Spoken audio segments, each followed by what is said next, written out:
Hello guys, this is Yashwant Kumar from CSC department. As you seen me in the mathematics session in the mini math channel, now that same channel is converted into mini skills. Now onwards I have decided to take the data structure classes too. So today in this session we'll discuss about the data structure. First, you have to remember one thing means that is data structure is not a programming language. It is a simple concept of set of algorithms used to structure the information. It is not a programming language like Java, Python, .NET, C++, like that, etc. It is a set of algorithms where we are implementing those algorithms using any programming language. That is data structure. The main theme of the data structure is nothing but to structure the information while storing. That is the data structure. When we go to the introduction part, see here what is the definition of a data structure. In a simple thing, the name itself it is derived as data structure means organizing the data in the memory. Okay, and another definition also I will tell. See here, data structure means to structure the information while storing. Okay, while storing the any information, first we have to give the structure. That is nothing but data structure. That is nothing but algorithm, which means step by step process. Okay, that one only same, that one only I given here. Data structure is a particular way of organizing, storing and retrieving the data. Okay, that is meant by we are giving structure to the information or a data while storing. Okay, some of the data structures are arrays, linked list, stack, queue, etc. Okay, we will see one example.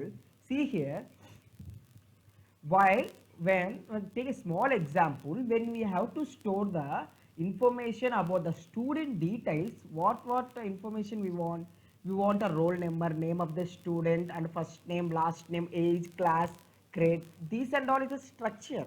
Okay, that we have to know, then only we can store the data in the files or a memory. Okay, so see here, for getting a student details, we want the roll number, name, age, something else. For getting the name, and again name is classified into many things, the first name, last name, middle name. So this is the structure that only we have to give. That is the data structure. Okay.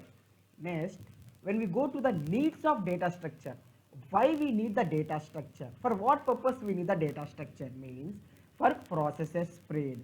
It means for processor, we have to process the any information efficiently. For efficient processor, we want a data structure, and also data search for searching any information, and multiple requests. Oh, it means we have to search the required data can be instantly. For searching the required data instantly, we are using the data structure. Next, we go to the where data structure are used. We already know that data structure is almost used in every programming language. Without data structure, which means without any algorithm, we can't write any program else. Okay, or we can use data structure in a software systems. Different kinds of data structure have different kinds of applications. We will see some of the applications here. Applications means here compiler design. Okay, by constructing any hash tables, we are using the data structure. And operating system, database management system, numerical analysis, for constructing the graphs we are using the data structure, and artificial intelligence, these and all comes here. Next we will go to the classification of data structure.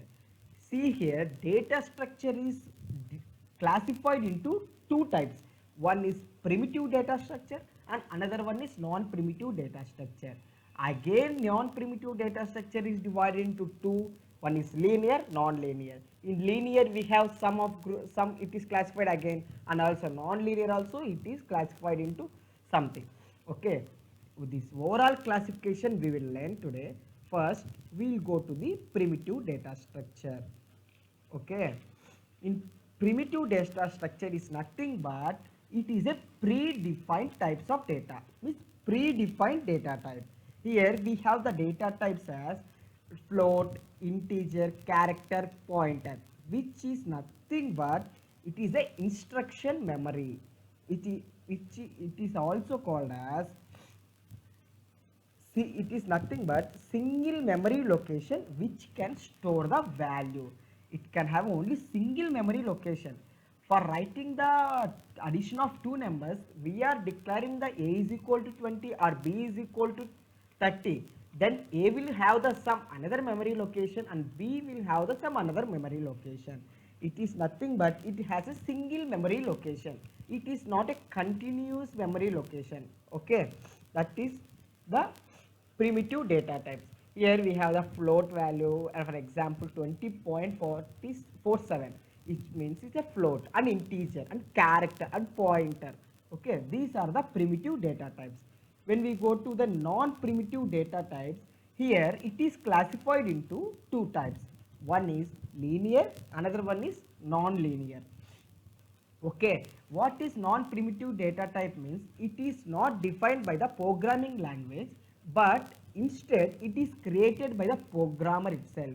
Here, here there are two different types of data items. One is same type of data type and different types of data items. Okay, and here some of the non-primitive data types are array, structure, union, linked list, stack, queue. These are all the non-primitive data types. Okay, and we will go to next.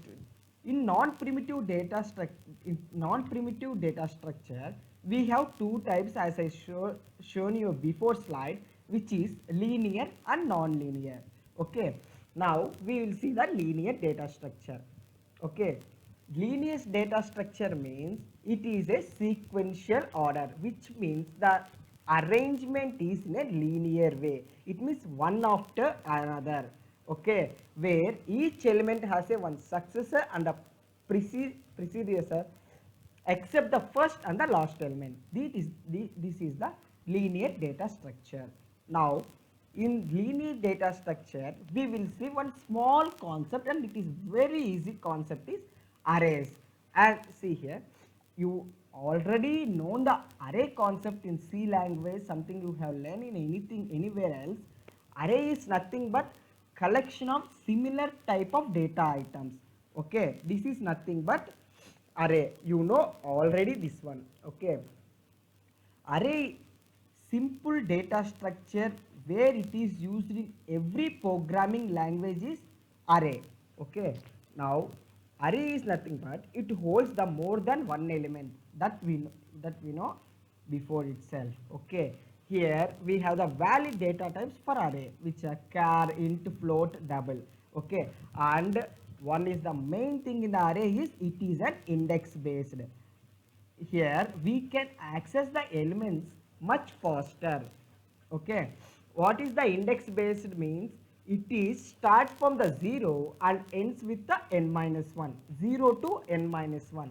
For example, if you have the 10 elements means start from the index position as a 0 means, and the n minus 1 position is ninth position.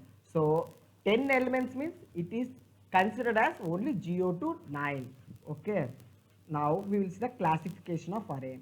For array is also divided into two types. One is one dimension array and another one is multi-dimension array. In multi-dimension it has a 2 dimension and n dimension array.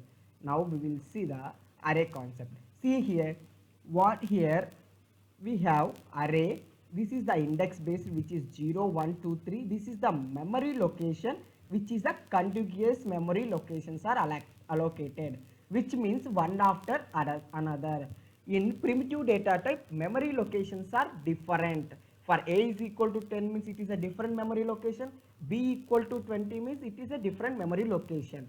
Now in the arrays, in non-primitive, it is a contiguous. It means linear, one after another the memory location will be there. See array, For this, it is totally we have the 4 blocks. In each block, it is index position starts with 0 and ends with n minus 1. This is 4 na, n equal to 4 means n minus 1 is 3. So index position start with 0 and its end with 3. And memory locations are 100, 101, 102, 103. If we take the integer means it has a 2 bytes. So it will take 100, 102, 104, 106 like that.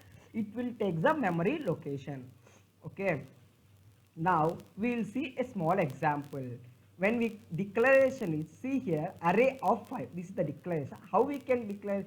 So we have to 5 elements. One is 1. We will take the 1, 2, 3, 4, 5. This is the declaration I am declared.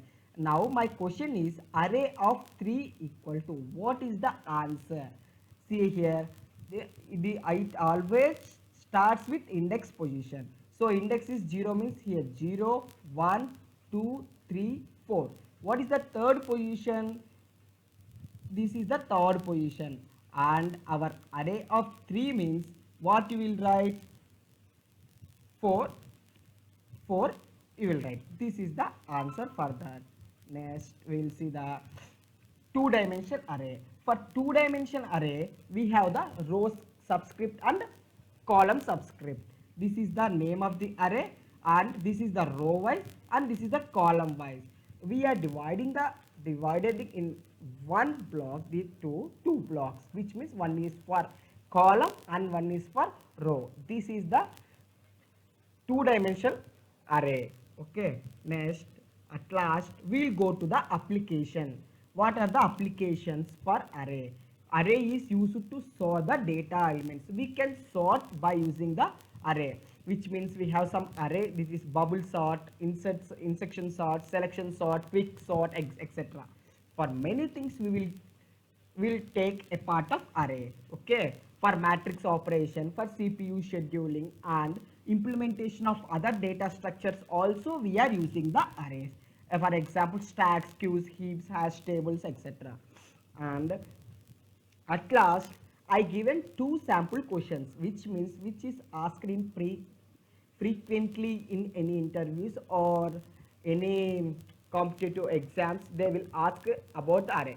I given 2 questions which is related to what I told before in these slides. Okay, you can comment your answers in the chat box sections. If you like this video, please like it and subscribe it and comment it. Okay.